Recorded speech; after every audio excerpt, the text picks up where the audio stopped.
What's up, Kings fans? Welcome to the Royal Rebounds studio for a special edition 2020 NBA Draft Preview Show. My name is Barry. I'll be your host for the evening. I'm here with our Royal Rebounds Draft Insider, Calvin. We're going to be breaking down the most impactful players in this year's NBA Draft. Calvin, who are we talking about today? Thanks, Barry. We're going to cover my top 5 overall rated prospects in this year's class, as well as a handful of players who should be available when the Kings make their first selection at number 12. But it all starts at the top with the Minnesota Timberwolves, who of course hold the first overall pick. A lot of uncertainty as to what they'll do there, but for me, if they keep the pick, it makes total sense to take Anthony Edwards, freshman out of Georgia, with that first pick. At 6'5", 225, Edwards is being touted as the most NBA-ready prospect in this year's draft. But what is it about Anthony's game that stands out most to you, Calvin? Well, when I watch Anthony play, there's no one thing that stands out more than any other. There's nothing on the court that this guy can't do, but let's take a look at some film here of him. First of all, Anthony has a fantastic handle with either hand. He can get to the basket at will. Super athletic as well. Once this guy gets going with a full head of steam, he's very difficult to keep out of the lane. Real shifty player, uses the change of pace, change of direction dribble very well, and can get to the basket with either hand, as I mentioned. Here in the open court, Anthony's athleticism is on full display. He loves to challenge people at the rim, and he's strong enough to finish through contact every time. Another thing to love about Edwards' game is his shooting potential. Great form, quick release, and unlimited range. He loves to use jab steps to create space and get his shot off. Very smooth in the open court as well. He gets great elevation on his jump shot, which makes it very difficult to contest. Very comfortable pulling up off the dribble as well. Primarily likes to go left, but he also loves to use the step back crossover combination to create space. Very streaky shooter last year at Georgia, but when he gets hot, watch out because he can score very quickly and in bunches. Anthony can get almost any shot he wants on the court at any time. Here's a very difficult turning fadeaway. Notice how he stays balanced and gets great elevation to get that shot off. He can score in a variety of ways and makes difficult shots look easy. Here are a couple more examples of him using the change of pace, change of direction dribble to penetrate into the lane. You have to respect his ability to pull up from anywhere on the court, so that slight hesitation and change of pace are very difficult to stop. Showed flashes of being a playmaker as well. Here's a great half-court bounce pass into a very tight window. By far his biggest weakness is the lack of effort and engagement on defense. Very frustrating to watch because this guy is so talented, often slow to close out, has his hands down, and just looks disinterested out there. This play says a lot to me. Gets beat backdoor, then sees that he's beat, but still makes no effort to go for the rebound, resulting in an easy putback. These are not technique issues, rather it's a matter of effort and willingness to guard. These are the types of things that have teams worried about using such a high pick on Edwards. Here's a couple examples of what it looks like when he does play defense. Notice the huge difference in engagement and effort, moves his feet very well, has active hands which are going to result in a ball deflection. Here at the end of the game, he gets beat but still recovers well and ends up making a play on the ball. For Anthony, it's all about effort. If he can do this on a night in, night out basis, he will be an absolute stud at the next level. Finally, he's got to improve his overall shot selection. Anthony didn't have a lot of help when he was at Georgia last year. Took a lot of contested shots, forced things offensively, went one-on-one too much, and that's a direct result for his poor shooting percentage. 40% overall from the field and 29% from three. For somebody who can get to the rim as easily as he can, I'd like to see Anthony be more of a primary playmaker. Okay, I know you have him number 1 on your board. What do you feel like his ceiling is? And what NBA player does he remind you most of? He's got a very high ceiling. Assuming he can work out the kinks on defense, I could see this guy being a perennial all-star. I think he's most comparable to Bradley Beal, somebody who has a very smooth offensive game, great shooter from outside, and can guard as well. Okay. And I know the Minnesota Timberwolves you mentioned had the #1 pick in the draft. Do you feel like he fits on that team? I do feel like he fits on that team. He would be the missing piece to go along with Russell and Karl Anthony Towns, somebody who can play off the ball with D'Angelo, athletic guy, can guard on the wing, and will fit in with an established big man as well. Speaking of big men, our next prospect is a big man out of Memphis, 7'1", 235-pound James Wiseman. James is definitely the most athletic big man in this class. Rare combination of size, speed, and athleticism, and that is on display here on these first couple clips. Runs the floor really well, big body, just looks different out there. Can grab rebounds on both ends very easily. Here we see how quickly he can get up and down the floor. For a guy his size, this is reminiscent of a young Shaquille O'Neal. Very impactful in the lob game as well. James can do things out there that a lot of other guys simply can't. He makes it really easy on his teammates, who can put the ball pretty much anywhere near the rim, and he's going to be the one to come down with it. Fairly agile as well. Here's a nice play he makes in the open court. Definitely needs to improve on this skill, but you can see the potential is absolutely there. James is a tremendous rebounder, especially on the offensive glass. He's really hard to keep off the boards. Uses that big frame as well as his length and a solid box out technique to grab rebounds with ease. James is elite when it comes to rim protecting. This is, in my opinion, his greatest attribute, and I think it'll be the most impactful part of his game at the next level. With a 7'6" wingspan and a 9'5" standing reach, James has the ability to block shots even when he's beat. You can see here in some of these plays, not just the recovery, but the athleticism and explosiveness on display. This is where he is by far at his best. Finally, James has a really soft touch and a good overall shooting form around the rim.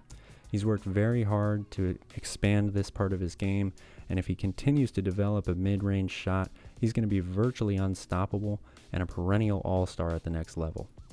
Despite being a great rim protector, James is going to have to become more disciplined on defense. He oftentimes goes for ball fakes, which results in him committing bad fouls. For too long, he's relied on his athletic ability alone to block shots, and in the NBA, he'll have to improve both his footwork as well as his timing to continue that progression. Where teams will really take advantage of him is by putting him in pick and roll situations, as well as spreading him out, getting him away from the basket. He's flat-footed on defense and has slow lateral quickness, which is going to make hedging or switching onto smaller guards for any period of time very difficult. James is big and strong, but he's going to have to get stronger to finish through contact on plays like these. He isn't good enough to break anyone down off the dribble, but he frequently tries to anyway, oftentimes bullying his way through the contact, doesn't see the floor well, takes tough contested shots, or turns the ball over. James really struggles when he tries to do too much for himself, especially in the open court. He's a very poor decision maker with the ball, and his passing is going to have to improve at the next level for him to succeed. James Wiseman's one of my favorite prospects in this year's class, and if the Kings do decide to move up in the draft, he would be a guy I would love to target. I know there's been some discussion on whether there's room in today's modern NBA for a traditional big man like James Wiseman, but I think the Lakers have silenced some critics this past season, showing that a guy like Dwight Howard, although he may be limited in some aspects of the game, he still can be a heavy contributor to a title-winning team. Do you think James Wiseman can replicate the success a guy like Dwight Howard has had in the NBA? I absolutely do, and I think the comparisons to Dwight are very fair and accurate. As I mentioned before, guys who have that rare combination of size, speed, and athleticism, I think there will always be a place for them in the league. And going to a place like Golden State is going to be very beneficial for a guy like James. I think that his defensive potential as an anchor for them on that defense is what the Warriors are solely lacking, and going to an organization that has a winning culture already established is going to be very, very productive and beneficial for Wiseman's progression. Our next prospect needs no introduction, as I'm sure you've probably heard his name a few times. Calvin, who's our next prospect? We're talking about Lamelo Ball, one of the most exciting players in this year's draft. A lot of people have him rated as their #1 overall prospect as well.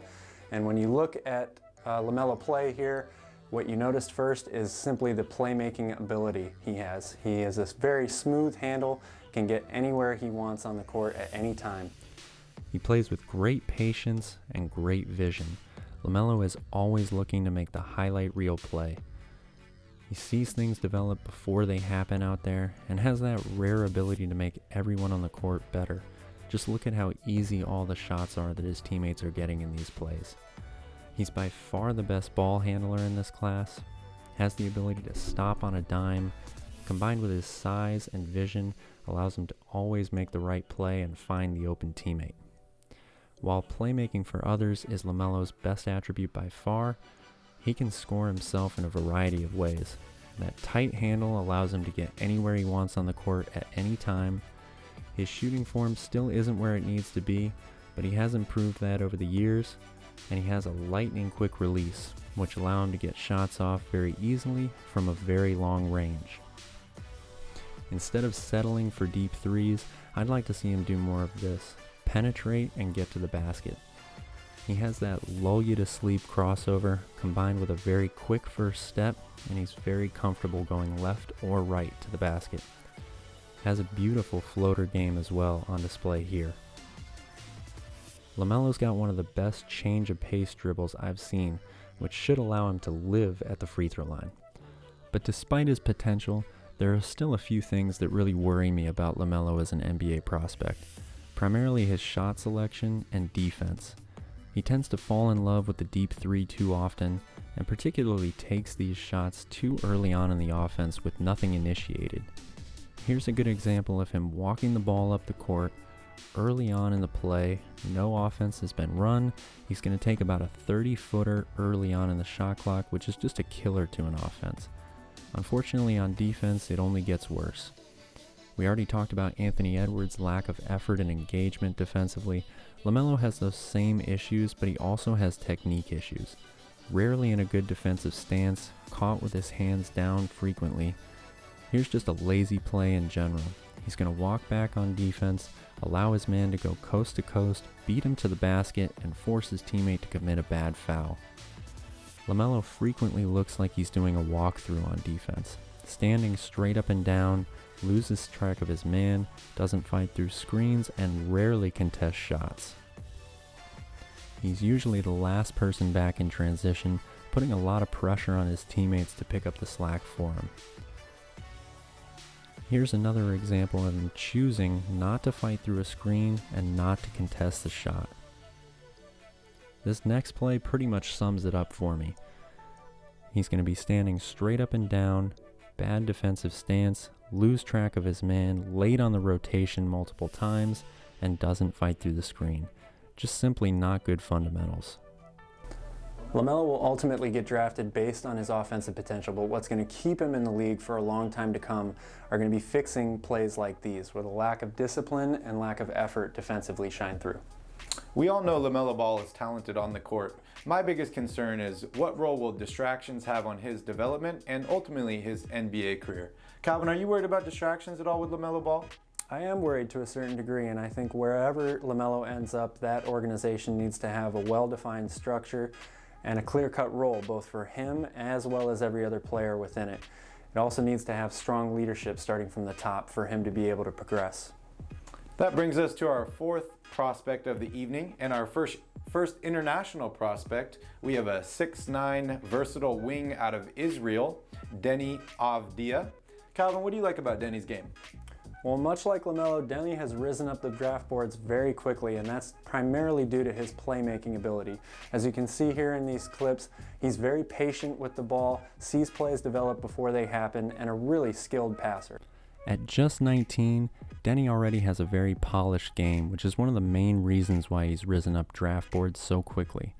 He's always willing to make the extra pass, and known as one of the craftiest players in this year's draft, Denny has the ability to play the point forward position, which is so coveted by many NBA teams today. Very patient with the ball, he's great at allowing the play to develop and taking what the defense gives him. A very versatile offensive player with a solid handle, Denny has a really nice soft finish with either hand at the basket. He can score in a variety of ways, even if it looks unorthodox as it does here. Teams will want him for his playmaking ability, so he'll handle the ball primarily at the next level. But as we can see here, Denny can play off the ball very easily too, which only adds to his versatility. He runs the floor hard and uses well-timed cuts within the half-court offense to result in easy baskets like this.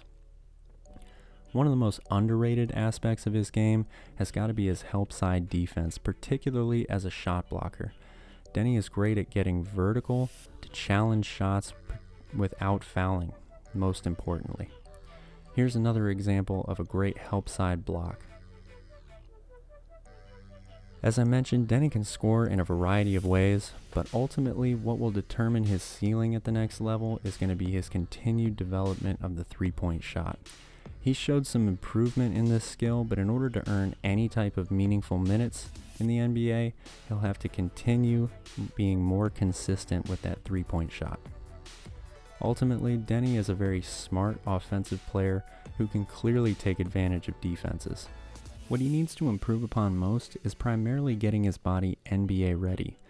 At just 19, there's plenty of time for him to mature and grow, but he got taken advantage of inside a lot in the EuroLeague, and of course against bigger, stronger NBA players, that weakness is only going to be more glaring. Not only did he get abused in the post pretty regularly, but as we can see here, he gets pushed out of rebounding position quite frequently too. Part of that is because of his size and strength, but another part is due to his poor boxing out technique, as we can see here. Any team that drafts Denny is going to have to be patient with him as he matures and grows physically. As I mentioned earlier, he'll also have to improve his consistency from long range. Has a solid shooting form, so I think he will be a reliable shooter from outside one day, but he tends to release the ball a little too late in his jump shot. Finally, teams will take advantage of him defensively. For such a high draft pick, Denny is a little bit of a project and could really benefit from going to a team where he can come off the bench and not be asked to do too much right away. Denny has a lot of trouble guarding smaller, quicker players on the perimeter. His poor technique and footwork in the defensive stance combined with a slow recovery speed are going to be major adjustments for him to make in the much faster-paced NBA. I know you had mentioned Denny is skyrocketing up people's draft boards. Why do you think that is? What specific technique or skill does he have that really pops out at you? For me, it's got to be his playmaking ability combined with his size. Teams nowadays are always looking for a versatile forward who can run their offense. And do you see him as a 1 or 2 option on a team or more of a contributing role player? I think Denny's ceiling will ultimately be determined by how consistent of an outside shot he develops. As of right now, he plays more like a bigger Ricky Rubio, but with a consistent three-point shot, he has the potential to be a star in the NBA. We'll round out our top 5 of available prospects here in this year's NBA draft with a 6'9" wing out of Dayton, a scoring machine that goes by the name of Obi Toppin. Yep, and Obi is one of my absolute favorite prospects in this year's class. I think he has all the tools to contribute to an NBA team right away. And if you go to the video here, the first thing you notice when you watch Obi play is how explosive he is. A fantastic leaper, whether it's off of 1 or 2 feet. No one had more highlight reel plays in college last year than this guy. Much like a Zion Williamson, Obi can electrify the crowd with one dunk. He has great top speed for a big man, which makes him very dangerous in the open court. He can grab the ball and go to start the break himself, or beat everyone down the floor and receive the outlet pass. The Flyers frequently look to kick it ahead to him for easy baskets. Obi is a quick leaper and has great timing on his second jump, which should make him a very effective offensive rebounder. His athleticism goes to another level in his ability to go over the top of defenses by catching the lob pass. Reminds me of a Blake Griffin or DeAndre Jordan on the Clippers. He has a huge catch radius, allowing teammates to throw the ball to the rim from anywhere, meaning he's a threat to score before the defense can get set, as we can see here. Obi shot 39% from 3 last year, averaging a little over 2.5 attempts per game. Really smooth stroke, and this shows why he is a complete player. If he can continue that kind of efficiency and extend his range to the NBA 3, he'll be virtually unguardable. Efficiency is one of Obi's greatest strengths. If 39% from 3 is good, how about nearly 70% from 2? He's very comfortable playing with his back to the basket and can finish with either hand. He has a variety of moves and uses his body to wall off the defender, allowing him to get good looks at the rim consistently. Of course, he can still use that explosiveness to finish over the top of people. As I mentioned earlier, Obi can really get out and run. He's fast enough and a good enough ball handler that he doesn't need to wait for the point guard to come get the ball. Rather, he can take it coast to coast all by himself, as we can see here. To me, the most underrated part of his game is his passing, especially from the post. He sees the floor very well and feels out the double team. He makes good decisions with the ball and is willing to make the extra pass. I love a star player who is clearly a team-first guy. Some of these are NBA level reads. Just one more example of how he possesses the full toolkit and is ready to contribute right away. Even though he's one of the most athletic bigs in this year's draft, Obi has a lot of trouble guarding in space. He's flat-footed and has a hard time recovering if he gets beat. This means he'll have to guard mostly 4s and 5s in the NBA. However, NBA caliber centers present problems for him as well. This game against Kansas in the Maui Invitational really exposed that. He loses inside position too early in the possession and doesn't front enough. Guarding Udoka Azubuike is difficult for most people, but these are the types of players he'll be facing night in and night out in the NBA. Here's another example of how he doesn't fight to get position early on against an undersized post player. Obi has to use his lower body strength to his advantage much more. Finally, Obi's defensive awareness needs improvement. He has great shot blocking potential, but that only happens when you can see the entire floor as a defender.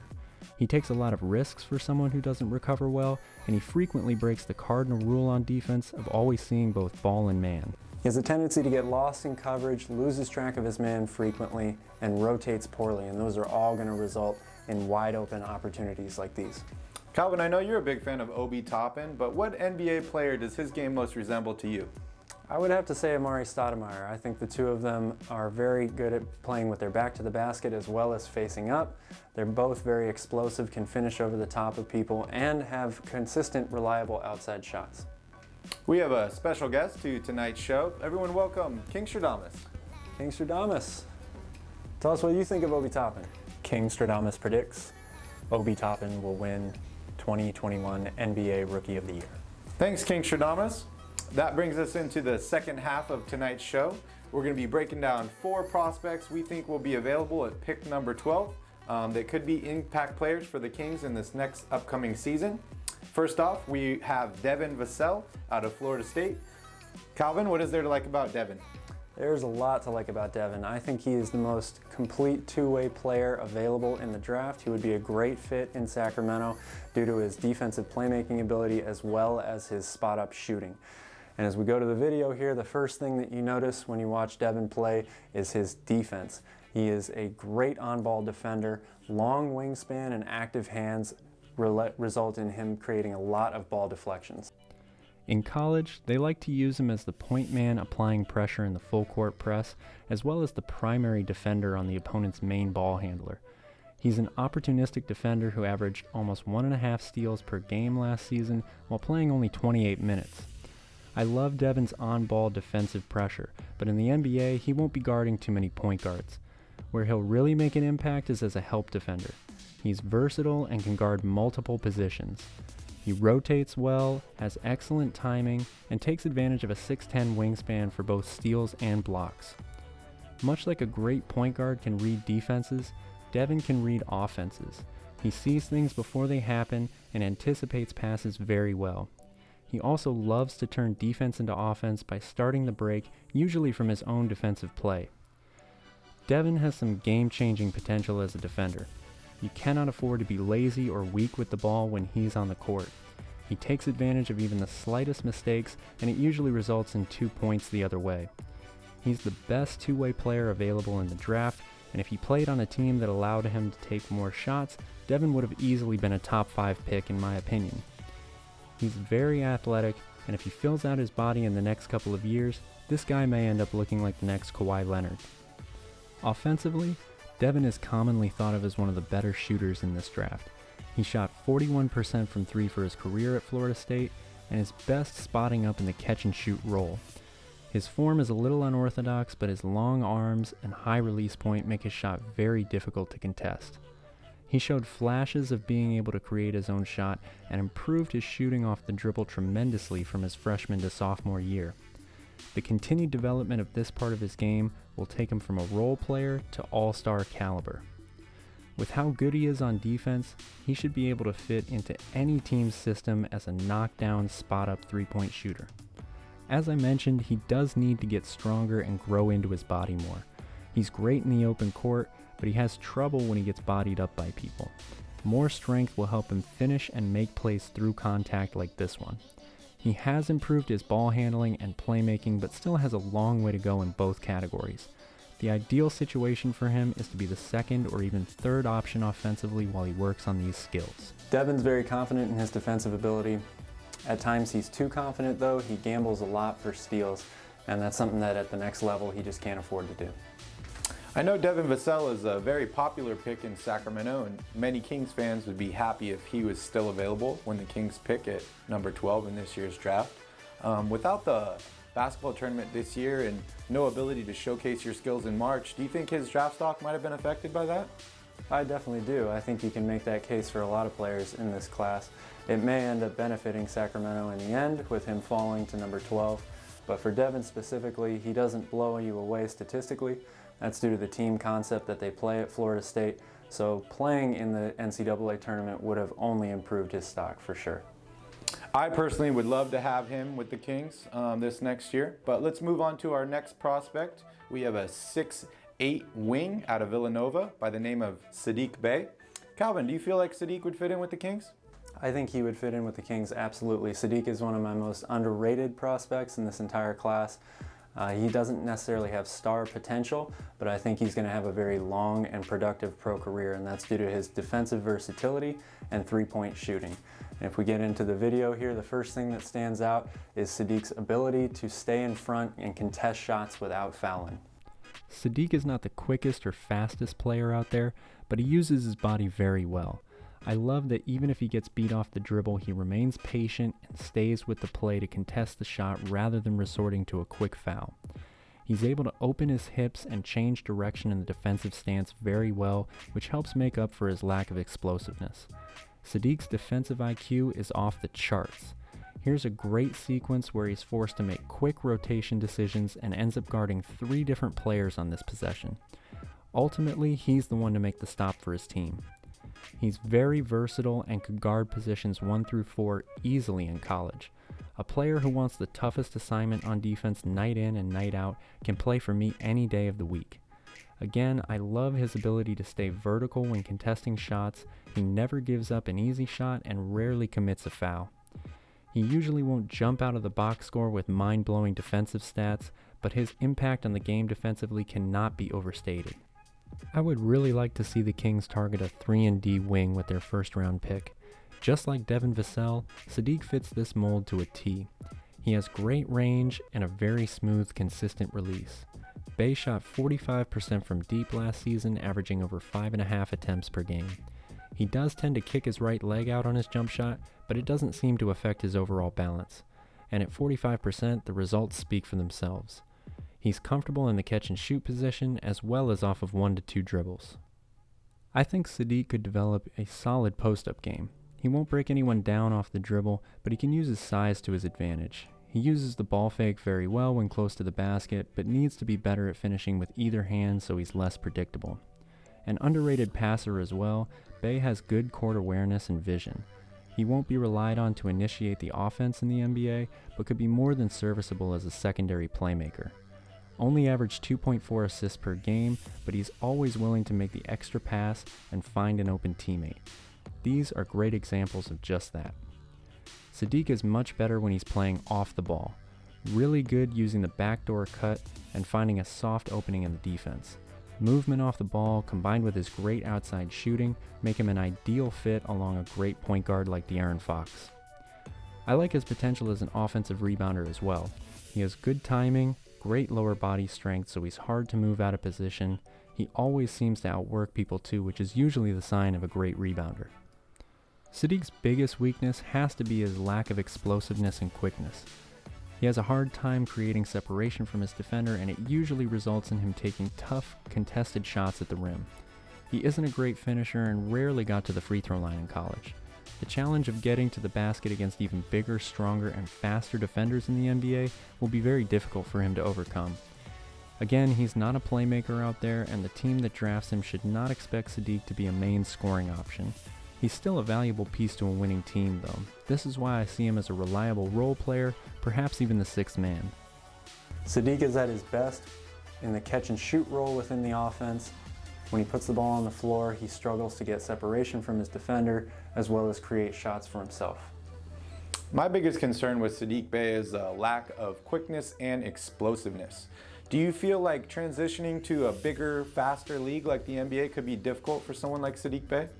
Ultimately, I don't think it'll affect him too much. He knows how to use his body really well, and he fits into the modern day NBA 3 and D player particularly well, playing alongside a guy like De'Aaron Fox potentially, who can break down a defense with ease, often results in wide open looks from three, and that's what Sadiq really excels in. Speaking of excelling at behind the arc, our next prospect is the best shooter in this year's draft. He shot a whopping 52% from three-point range. Erin out of Vanderbilt. Calvin, can we be looking at the next Buddy Hield here? We very well could. Erin is a lights-out shooter, as you mentioned, 52% from three last year. That was averaging over 8 attempts per game. Bit of a small sample size due to some injury concerns that we'll get into later. But if we go to the video here, I know that Erin will succeed in the NBA due to his ability to move without the ball and shoot it from deep with a very high efficiency. He only played in 14 games this season, but Erin was arguably one of the best players in the entire country during that span. He looked like a completely different player compared to his freshman season. He averaged 23 points per game, shot over 50% from the field overall, and improved his three-point percentage by a staggering 18%. The most pure shooter in this draft, Naismith can really stroke it. He has a beautiful form and balance to his shot. The balance is key because he gets most of his shots cutting hard off screens. He has an advanced ability to read and react to how defenses choose to navigate those screens, which will translate very well into more complex sets in the NBA. When I watch Erin play, I'm reminded of Klay Thompson in the way he uses ball fakes, pump fakes, and a sidestep to free himself up for a shot. His skill set as well as his size make him a perfect NBA 2 guard. He can shoot off the dribble as well, but is one of the best at catch and shoot I've seen. I particularly love the way he can backpedal to the three-point line and still get a smooth shot off, not an easy skill to develop. Erin is more than just a shooter. He can guard as well. Not the defender that Devin Vassell or Isaac Okoro are, but he works hard as a defender and moves his feet well. Guarding 2s and 3s in the NBA is about as tough as it gets, but Erin is athletic enough and strong enough to keep up. He really excels as an off-ball defender. He reads the passing lanes well and has great anticipation. Again, this should allow him to transition to the NBA seamlessly. Rotation and help defense are essential at the next level, and these are things that Naismith does very well. For a 6'6" guard, Erin is a very good shot blocker. He has great timing and isn't afraid to challenge bigger players inside. Naismith made a ton of hustle plays as well. He was able to record a lot of these chase down blocks in college. Not giving up on the play is something that you love to see, and it doesn't get any better than this one right here. Even though he is a great team defender, opponents can take advantage of Erin by pulling him far out to guard on the perimeter. He doesn't have the best lateral quickness, and the further he is from the basket on D, the more likely he will get beat and give up a big play. He needs to be smarter in these situations and not try to guard people 35 feet from the basket.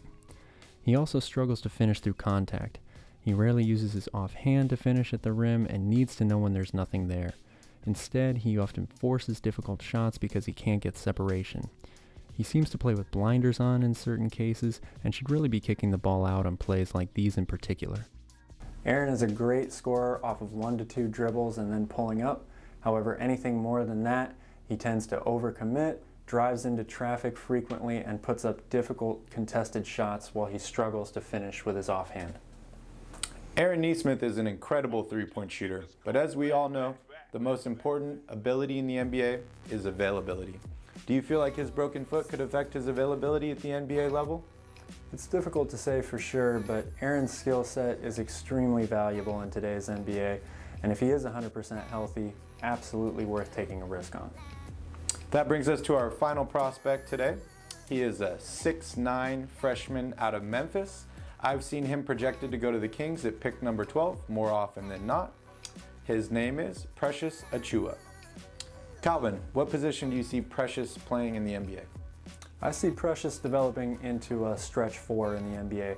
That's assuming he continues to develop his outside shot and fills out, gets a little bit stronger overall. As of right now though, he's an incredibly athletic and agile big man, and we can see here he works very well in the pick and roll, particularly as a rim runner and as a constant lob threat. Precious looks like a modern day NBA big man. He reminds me of a young Kevin Garnett. Still needs to add a consistent outside shot to his game, but he's well above the curve. He runs the floor extremely well and attacks the rim on both the break and in the half court. He has great dexterity for someone his size and a good feel for the game. The guy gives maximum effort at all times and plays 100 miles an hour. Always finishes with authority and is absolutely lethal in transition. Precious can really handle the ball for someone his size. He has great agility and a very soft touch at the rim. Spin moves, reverse layups, and crossovers, he's got a ton of skill. This combination allows him to make very athletic plays that a lot of 4s and 5s simply can't. He's a matchup nightmare for defenses because of this. Bigger players can't stay in front of him, and smaller players can't stop him inside. Like Obi Toppin, Precious can start the break and plays like a guard in the open court. It's a huge luxury to have a power forward who can initiate your team's early offense. He's at his best when he can get out and run, and has the awareness to keep his head up to find open teammates. This skill is one of the main reasons that he could end up a lottery pick. An incredible rebounder, especially on the offensive glass. He averaged 3 offensive rebounds per game and almost 11 overall last season. If James Wiseman played the entire year, he and Precious may have very well regularly out-rebounded entire teams. Precious is very active on the glass, so despite his athleticism, he can still outwork people for rebounds. He never gives up on the play, often beating out an entire team for the ball. This last play is a great example of his effort, staying with the play, and then turning that opportunity into early offense. Naturally, he has great shot blocking potential. Averaged 2 blocks per game last season, and that should absolutely continue to improve in the pros as he adjusts to the increased speed of the game. Maintains great verticality so as not to foul, and uses a 7'2" wingspan to send shots back with ease. At 6'9", Precious gives NBA teams the flexibility to play a quote-unquote small lineup because he can still anchor the defense. He showed flashes of being able to guard on the perimeter as well, uses his length and wingspan to his advantage so as not to get beat and stay in solid guarding position. The best way to play Precious is by forcing him into taking jump shots. He has some problems with his form that make his shot very inconsistent. Tends to lean and fade too much. He only shot 60% from the free throw line as well, definitely needs work here. He has an above average handle, but he tries to drive into double teams far too often. That leads to turnovers, and he averaged almost 3 per game. Pro defenses will rotate too well for this, and he needs to be better at finding the open man. His court awareness is very poor overall, oftentimes makes the wrong reads out there, and for those reasons I think Precious would definitely benefit going to an organization that has a well-defined role for him. Wow, if I was a Memphis fan, I'd be very disappointed I wasn't able to watch Precious and James Wiseman play in more than 3 games together. But hey, maybe we'll get to see them team up in the NBA someday, you never know. That wraps up our draft analysis of 9 prospects to keep an eye on in the first round of this year's NBA draft. Calvin, did you want to say anything about the second round? Yeah, real quickly, the Kings have 3 picks in the second round this year, numbers 35, 43, and 52. I think the second round is going to be very intriguing due to all the challenges presented by this year as a whole. Shortened season, lack of availability for in-person workouts, and no draft combine are all going to be factors, I think, resulting in players who could normally be taken in the first round ending up falling into the second. Any players you'd like to mention?